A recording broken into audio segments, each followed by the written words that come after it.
ಜೀನಾಗೆ ಸಂಪಾದಕತ್ವದಲ್ಲಿ GMS news Sagar ಸುತ್ತದ ಆಚೆ ಈಚೆ ಶುಕ್ರವಾರದ ನ್ಯೂಸ್ ಅಪ್ಡೇಟ್ಗೆ ತಮಗೆ ಸ್ವಾಗತ. ಮುಖ್ಯಾಂಶಗಳು: ಲಿಂಗನಮಕ್ಕಿ ಜಲಾಶಯದ 11 ರೇಡಿಯಲ್ ಗೇಟ್ ಓಪನ್, ಧುಮುಕುತ್ತಿದೆ ವಿಶ್ವವಿಖ್ಯಾತ ಜೋಗ ಜಲಪಾತ. ಆನಂದಪುರಂ ಹೋಬಳಿ ನೆರೆಪೀಡಿತ ಪ್ರದೇಶಗಳಿಗೆ ಶಾಸಕ ಬೇಳೂರು ಭೇಟಿ. 15 ದಿನ ಕ್ಷೇತ್ರದಲ್ಲಿದ್ದು ಪ್ರವಾಸ ಮಾಡುತ್ತೇನೆ. ಬರೋಬ್ಬರಿ 90 ಕೋಟಿ ರೂಪಾಯಿ ನಷ್ಟದ ಅಂದಾಜು ಉಲ್ಲೇಖಿಸಿದ ಶಾಸಕರು. ಹೆಗ್ಗೋಡು ಗ್ರಾಮ ಪಂಚಾಯಿತಿ ವ್ಯಾಪ್ತಿಯ ಹೆಗ್ಗಟ್ಟು ಕಲಿದೂರು ರಸ್ತೆ ಪೂರ್ಣ ಕುಸಿತ. ಆಗಸ್ಟ್ 4ರಂದು ಎಸ್ ವೆಂಕಟರಮಣ ಆಚಾರ್ ನೆನಪಿನ ಕಾರ್ಯಕ್ರಮಕ್ಕೆ ಬನ್ನಿ. ಕ್ಷೇತ್ರ ಶಿಕ್ಷಣಾಧಿಕಾರಿ ಪರಶುರಾಮಪ್ಪ ಅವರಿಗೆ ಪ್ರಶಸ್ತಿ ಪ್ರದಾನ ಮತ್ತು ಉಪನ್ಯಾಸ. ರಾಜ್ಯ ವನ್ಯಕುಲ ಕ್ಷತ್ರಿಯ ಸಂಘದ ರಾಜ್ಯಾಧ್ಯಕ್ಷರಾಗಿ ನಗರಸಭಾ ಸದಸ್ಯ ಆರ್ ಶ್ರೀನಿವಾಸ್ ಮೇಸ್ತ್ರಿ ಆಯ್ಕೆ. ಕೃತಜ್ಞತೆ ಸಲ್ಲಿಸಿದ ಶ್ರೀನಿವಾಸ್ ಮೇಸ್ತ್ರಿ. ಈಗ ಸುದ್ದಿಯ ವಿವರ. ಎಡಬಿಡದೆ ಸುರಿಯುತ್ತಿರುವ ಮಳೆಯಿಂದಾಗಿ ಲಿಂಗನಮಕ್ಕಿ ಜಲಾಶಯ 1815 ಅಡಿ ತಲುಪಿದ್ದು, ಗರಿಷ್ಠ ಮಟ್ಟ ತಲುಪಲು ಕೇವಲ 4 ಅಡಿ ಮಾತ್ರ ಬಾಕಿ ಉಳಿದಿದೆ. ಶುಕ್ರವಾರ ಡ್ಯಾಂನ 11 ರೇಡಿಯಲ್ ಗೇಟ್ಗಳನ್ನು ತೆರೆದು ನೀರು ಹೊರಕ್ಕೆ ಬಿಡಲಾಯಿತು. ಜಲಾಶಯಕ್ಕೆ ಸುಮಾರು 70,000 ಕ್ಯೂಸೆಕ್ ನೀರು ಹರಿದು ಬರುತ್ತಿದೆ. ಲಿಂಗನಮಕ್ಕಿಯಿಂದ 32,000 ಕ್ಯೂಸೆಕ್ ನೀರು ಹೊರಗೆ ಬಿಟ್ಟಿರುವುದರಿಂದ ವಿಶ್ವವಿಖ್ಯಾತ ಜೋಗ ಜಲಪಾತ ಮೈದುಂಬಿಕೊಂಡಿದ್ದು, ಪ್ರವಾಸಿಗರನ್ನು ತನ್ನತ್ತ ಸೆಳೆಯುತ್ತಿದೆ. ಶುಕ್ರವಾರದ ಜೋಗ ಜಲಪಾತದ ಅದ್ಭುತ ದೃಶ್ಯ ನೋಡಿದರೆ ಮೈ ರೋಮಾಂಚನಗೊಳ್ಳುತ್ತದೆ.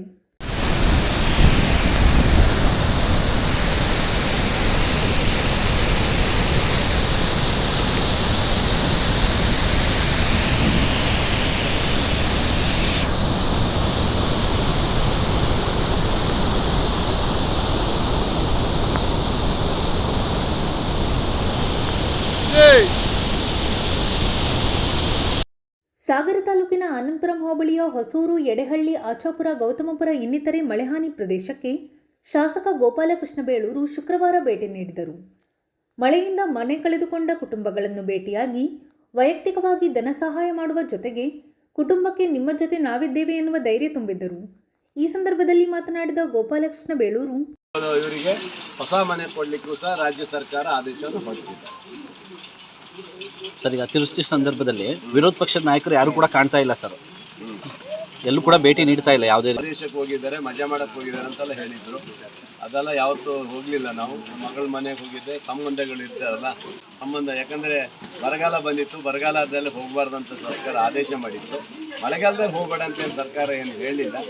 ಆವಾಗ ನಾನು ಹೋದೆ. ಆದರೆ ಅಸೆಂಬ್ಲಿ ಶುರುವಾಗೋಕ್ಕಿಂತ ಮುಂಚೆನೇ ನಾನು ಅಧ್ಯಕ್ಷರಿಗೆಲ್ಲ ಒಂದು ಮನವಿ ಕೊಟ್ಟೆ ಹೋಗಿದ್ದೆ, ಸ್ಪೀಕರಿಗೆ. ಹಾಗಾಗಿ ಹೋಗಿ ಬಂದಿದ್ದರಿಂದ ಬೇರೆ ಏನು ಉದ್ದೇಶ ಇಲ್ಲ. ಬಂದ ಮೇಲೆ ಬರೋಕ್ಕಿಂತ ಮುಂಚೆನೂ ಸಹ ಸದಾ ಅಧಿಕಾರಿಗಳ ಜೊತೆ ಚರ್ಚೆ ಮಾಡಿದ್ದೀನಿ. ವಿಡಿಯೋ ಕಾನ್ಫರೆನ್ಸ್ ಮೂಲಕ ಮೀಟಿಂಗ್ ಮಾಡಿದ್ದೀನಿ. ಎಲ್ಲವನ್ನೂ ಮಾಡಿದ್ದೀವಿ. ಮತ್ತು ನಮ್ಮ ಮುಖಂಡರುಗಳು, ನಮ್ಮ PAಗಳು, ನಮ್ಮ ಮುಖಂಡರುಗಳು, ನಮ್ಮ ಕಾರ್ಯಕರ್ತರು ಎಲ್ಲರೂ ಸಹ ಸ್ಪಂದನೆ ಮಾಡಿದ್ದಾರೆ. ಇಲ್ಲಿರುವಂಥ ಮುಖಂಡರು ಎಲ್ಲರೂ ಬಂದು ಸ್ಪಂದನೆ ಮಾಡಿ ಏನೇನು ಅನಾಹುತ ಆಗಿದೆ ನಮಗೆ ಡೀಟೇಲಾಗಿ ಕೊಟ್ಟಿದ್ದಾರೆ. ಹಾಗಾಗಿ ನಾವು ಹೆದರ್ಕೊಳ್ಳೋಂಥದ್ದು ಇರಲಿಲ್ಲ, ಕರೆಕ್ಟಾಗಿ ಮಾಡಿದ್ದಾರೆ.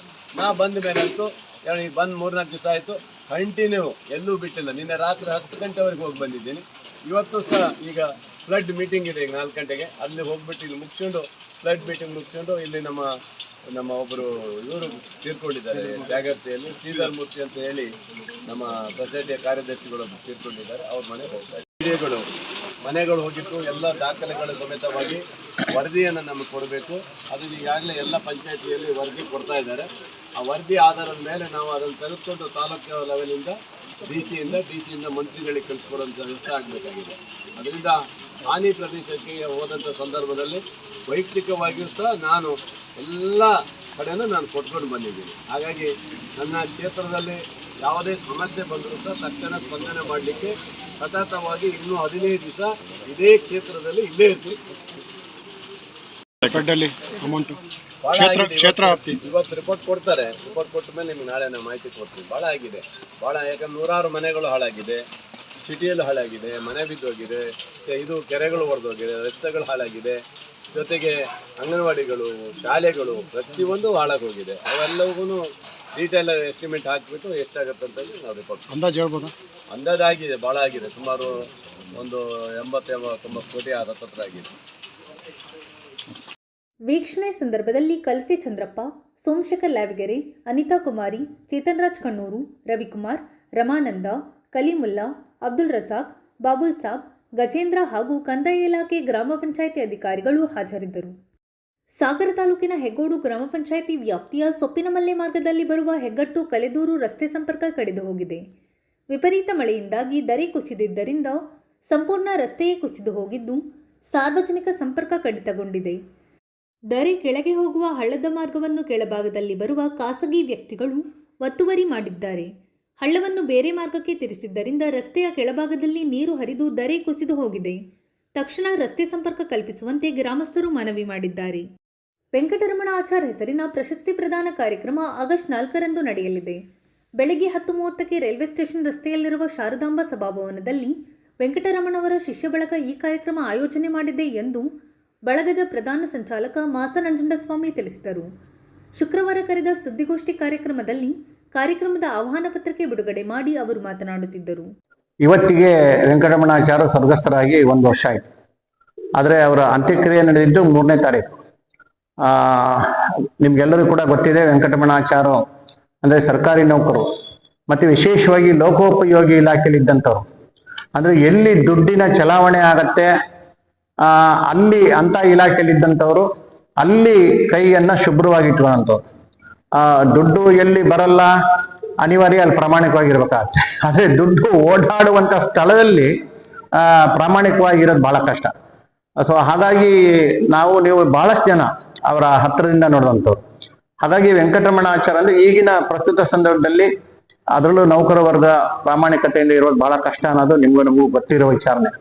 ಆದರೂ ಕೂಡ ಪ್ರಾಮಾಣಿಕತೆಯನ್ನು ಕಾಪಾಡ್ಕೊಂಡು ಹೋಗ್ತಾ ಇರುವಂಥವರಿಗೆ ಅದನ್ನ ಯಾರು ಹಾಳು ಗೆಡುವುದೇ ಇರುವ ಹಾಗೆ ಮೇಂಟೈನ್ ಮಾಡ್ಕೊಂಡು ಹೋಗಬೇಕು ಮತ್ತು ಅವರಿಗೊಂದು ಪ್ರೋತ್ಸಾಹ ಕೊಡಬೇಕು ಅಂತ ದೃಷ್ಟಿಯಿಂದ ವೆಂಕಟರಮಣಾಚಾರ್ಯಲ್ಲಿ ನಾವು ಅವರ 1ನೇ ವರ್ಷ ಅಂದರೆ ಅವರ ಸತ್ತ ವೈಕುಂಠ ಸಮಾರಂಭ ದಿವಸ ನಾವೆಲ್ಲ ಮಾತಾಡಿದ್ವಿ, ಒಂದು ಕಾರ್ಯಕ್ರಮ ಮಾಡಿ ಅವರ ಹೆಸರಲ್ಲಿ ಪ್ರತಿ ವರ್ಷ ಮಾಡಬೇಕು ಅಂತ. ಸೊ ಅದನ್ನು ಮೊನ್ನೆ ಗಂಗಾಧರ್ ಅವರು ನಮಗೆ ಜ್ಞಾಪಿಸಿದ್ರು.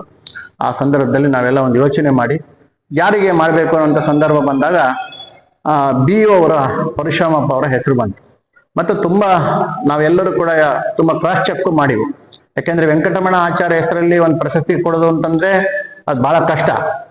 ಅದರಲ್ಲೂ ಯಾರಿಗೆ ಕೊಡ್ತೀವಿ ಅನ್ನೋದು ಮುಖ್ಯ. ಮತ್ತೆ ಕೊಟ್ಟ ಮೇಲೆ ಅದ್ರ ಬಗ್ಗೆ ಬಹಳ ಚರ್ಚೆಗಳು ಆಗ್ತವೆ. ಹಾಗಾಗಿ ನಾವು ತುಂಬ ಇದನ್ನೆಲ್ಲ ಅವಲೋಕನೆ ಮಾಡಿ ನೋಡಿದಾಗ BO ಅವರು ಈ ತಾಲೂಕಲ್ಲಿ ಅತ್ಯಂತ ಪ್ರಾಮಾಣಿಕವಾಗಿ, ಯಾಕೆಂದ್ರೆ ಅವರು ಸುಮಾರು ಅವ್ರ ಕೈಕೇಳಿ ಒಂದು 700-800 ಜನ ಶಿಕ್ಷಕರು ಬರ್ತಾರೆ. ಅಂಥದ್ರೊಳಗೆ ಅವರು ಪ್ರಾಮಾಣಿಕವಾಗಿರುವಂಥ ಸಂದರ್ಭದಲ್ಲಿ ಅವರಿಗೆ ಒಂದು ವೆಂಕಟರಮಣಾಚಾರ್ಯ ನೆನಪಿನ ಒಂದು ಪ್ರಶಸ್ತಿ ಕೊಡಬೇಕು ಅಂತಾಗಿದೆ.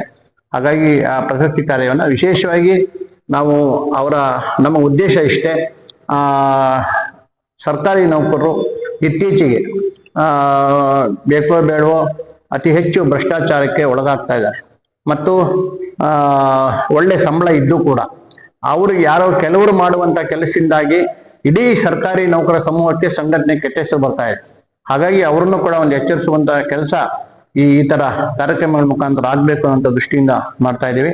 ಅವತ್ತು ಸನ್ಮಾನ್ಯ ಗೋಪಾಲಕೃಷ್ಣ ಬೇಳೂರು ಅವರು ಈ ಕಾರ್ಯಕ್ರಮನ ಉದ್ಘಾಟನೆ ಮಾಡ್ತಾರೆ. ಮತ್ತು ನಮ್ಮ ಈಗಿನ ಯಂಗ್ ಯತೀಶ್ ಅವರು ನಮ್ಮ ಇವರನ್ನ ಪರಶುರಾಮಪ್ಪ ಅವ್ರನ್ನ IAS ಇವರ BO ಅವ್ರನ್ನ ಗೌರವಿಸ್ತಾರೆ. ಮತ್ತು KV ಜಯರಾಮ್ ಅಂದ್ರೆ ಅಲ್ಲಿ ನಾವು ಕಾರ್ಯಕ್ರಮ ಮಾಡ್ತಾ ಇದೀವಿ. ಮತ್ತು ವೆಂಕಟರಮಣಾಚಾರ್ಯ ಯಾವುದೇ ಸಮಾಜಕ್ಕೆ ಗುರುತಿಸ್ಕೊಳ್ಳದೆ ಇದ್ರೂ ಕೂಡ ಅವರು ವೆಂಕಟರಮಣಾಚಾರ್ಯ ಆ ಕೊಂಕಣಿ ಆಚಾರ ಸಮಾಜದ ಅಧ್ಯಕ್ಷರು, ಆ ಸಮಾಜದ ಅಧ್ಯಕ್ಷತೆಯನ್ನು ವಹಿಸ್ತಾರೆ. ಮತ್ತು ಒಂದು ಸರ್ಕಾರಿ ಉದ್ಯೋಗ ಮತ್ತು ಪ್ರಾಮಾಣಿಕತೆ ಅನ್ನೋದ್ರ ಬಗ್ಗೆ ನಮ್ಮ K ಜಗನ್ನಾಥ್ ಅಂತ ಹೇಳಿ ನಮ್ಮ ಅಲ್ಲಿಯ ಶಿಕ್ಷಣ ಪ್ರಾಥಮಿಕ ಶಾಲಾ ಶಿಕ್ಷಣ ಸಂಘದ ಸಹಕಾರಿಸಿ ಅವರು ಮಾತಾಡ್ತಾರೆ. ಮತ್ತು ನಮ್ಮ ಉಮೇಶ್ ಅವರು ವಿಶೇಷವಾಗಿ ಎಲ್ಲ ಆ ಸಂಘಟನೆಗಳ ಇವರನ್ನು ಕೂಡ ಅವತ್ತು ವಿಶೇಷ ಆಹ್ವಾನಿತ ಕರೆದಿವಿ. ಯಾಕೆ ಅವರ ಎಲ್ಲರನ್ನು ವಿಶೇಷ ಆಹ್ವಾನಿತ ಕರೆದಿದ್ದೀವಿ ಅಂದ್ರೆ BO ಅವರು ಪ್ರಾಮಾಣಿಕವಾಗಿದ್ದಾರೆ. BO ಅವರನ್ನ ಪ್ರಾಮಾಣಿಕವಾಗಿ ಬಿಡುವಂತ ಕೆಲಸ, ಹಂಗೆ ಇರುವಂಗೆ ಮಾಡುವಂತ ಕೆಲಸ ಈ ಸಂಘಟನೆಗಳದ್ದು ಇರುತ್ತೆ. ಹಾಗಾಗಿ ಅವರೆಲ್ಲರನ್ನೂ ಕೂಡ ಆ ಕಾರ್ಯಕ್ರಮಕ್ಕೆ ಆಹ್ವಾನ ನೀಡಿದ್ವಿ. ವಿಶೇಷವಾಗಿ ನಮಗೆ ಮಾಧ್ಯಮ ಮಿತ್ರರು ಯಾವಾಗಲೂ ಕೂಡ ತಾವು ಸಪೋರ್ಟ್ ಮಾಡ್ತಾ ಇದ್ರಿ. ಈಗಲೂ ಕೂಡ ಈ ಕಾರ್ಯಕ್ರಮದ ಬಗ್ಗೆ ವಿಶೇಷವಾಗಿ ಮತ್ತು ನಮ್ಮ ಸರ್ಕಾರಿ ನೌಕರು ಆ ಒಂದು ಪ್ರಾಮಾಣಿಕತೆಯಿಂದ ಕೆಲಸ ಮಾಡುವಂತ ರೀತಿಯಲ್ಲಿ ಪ್ರೋತ್ಸಾಹ ನೀಡಬೇಕು ಅಂತ ಹೇಳ್ತಾ, ಮತ್ತು ಹಿಂದೆ ವೆಂಕಟರಮಣಾಚಾರ್ಯ ಬದುಕಿದ್ದಂಥ ಸಂದರ್ಭದಲ್ಲಿ ನಮ್ಮ ನಾಗೇಶ್ ಅವರ ಈಗಿನ ಪದಕದ ಅಧ್ಯಕ್ಷ ಆಗಿರುವಂಥ ಅವರು ಒಂದು ಸಂಪಾದಕತ್ವದಲ್ಲಿ ಲೋಕಾಯುತಂಕರ ವೆಂಕಟರಮಣಾಚಾರ್ಯ ಅಂತೇಳಿ ಒಂದು ಪುಸ್ತಕವನ್ನು ಕೂಡ ನಾವು ಅವತ್ತಿನ ಸಂದರ್ಭದಲ್ಲಿ ನಾಗೇಶ್ ಸಂಪಾದಕತ್ವದಲ್ಲಿ ಅದನ್ನು ಬಿಡುಗಡೆ ಮಾಡಿದ್ವಿ. ಮತ್ತು ಅವರ ಒಂದು 80ನೇ ವರ್ಷದ ಕಾರ್ಯಕ್ರಮವನ್ನು ಕೂಡ ಬಹಳ ಜೋರ ಮಾಡಿದ್ವಿ. ಮತ್ತು ವೆಂಕಟರಮಣಾಚಾರ್ಯ ಹೆಸರಿನಲ್ಲಿ ಸಾಹಿತ್ಯ ಪರಿಷತ್ತಲ್ಲಿ ಒಂದು 25,000 ರೂಪಾಯಿ ದತ್ತಿ ನಿಧಿ ಕೂಡ ಇಟ್ಟಿದ್ವಿ.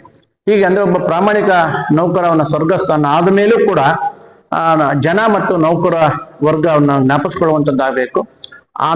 ಹಂಗೆ ಜ್ಞಾಪಿಸ್ಕೊಳ್ಳೋದ್ರ ಮುಖಾಂತರ ಉಳಿದಂತ ಅಧಿಕಾರಿಗಳು ನೌಕರಿಗೂ ನಾವು ಒಳ್ಳೆ ಕೆಲಸ ಮಾಡಿದ್ರೆ ಜನ ಜ್ಞಾಪ ಇಟ್ಕೊಂತಾರೆ ಅನ್ನೋ ಒಂದು ಸಂದೇಶ ಹೋಗ್ಬೇಕು ಅನ್ನೋ ಒಂದು ದೃಷ್ಟಿಯಿಂದ ಈ ಕಾರ್ಯಕ್ರಮ ಇದೆ.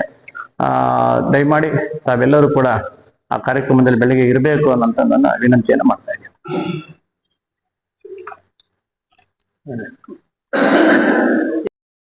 ಗೋಷ್ಠಿಯಲ್ಲಿ ಬಳಗದ ಸಂಚಾಲಕ ವಿ ಶಂಕರ್, ಸದಸ್ಯರಾದ ವೈಮೋಹನ್, ಗಂಗಾಧರ್ ಇನ್ನಿತರರು ಹಾಜರಿದ್ದರು. ಕರ್ನಾಟಕ ರಾಜ್ಯ ವನ್ಯಕುಲ ಕ್ಷತ್ರಿಯ ಸಂಘದ ರಾಜ್ಯಾಧ್ಯಕ್ಷರಾಗಿ ನಗರಸಭಾ ಸದಸ್ಯ ಆರ್ ಶ್ರೀನಿವಾಸ್ ಮೇಸ್ತ್ರಿ ಅವರನ್ನು ಗುರುವಾರ ಅವಿರೋಧವಾಗಿ ಆಯ್ಕೆ ಮಾಡಲಾಯಿತು.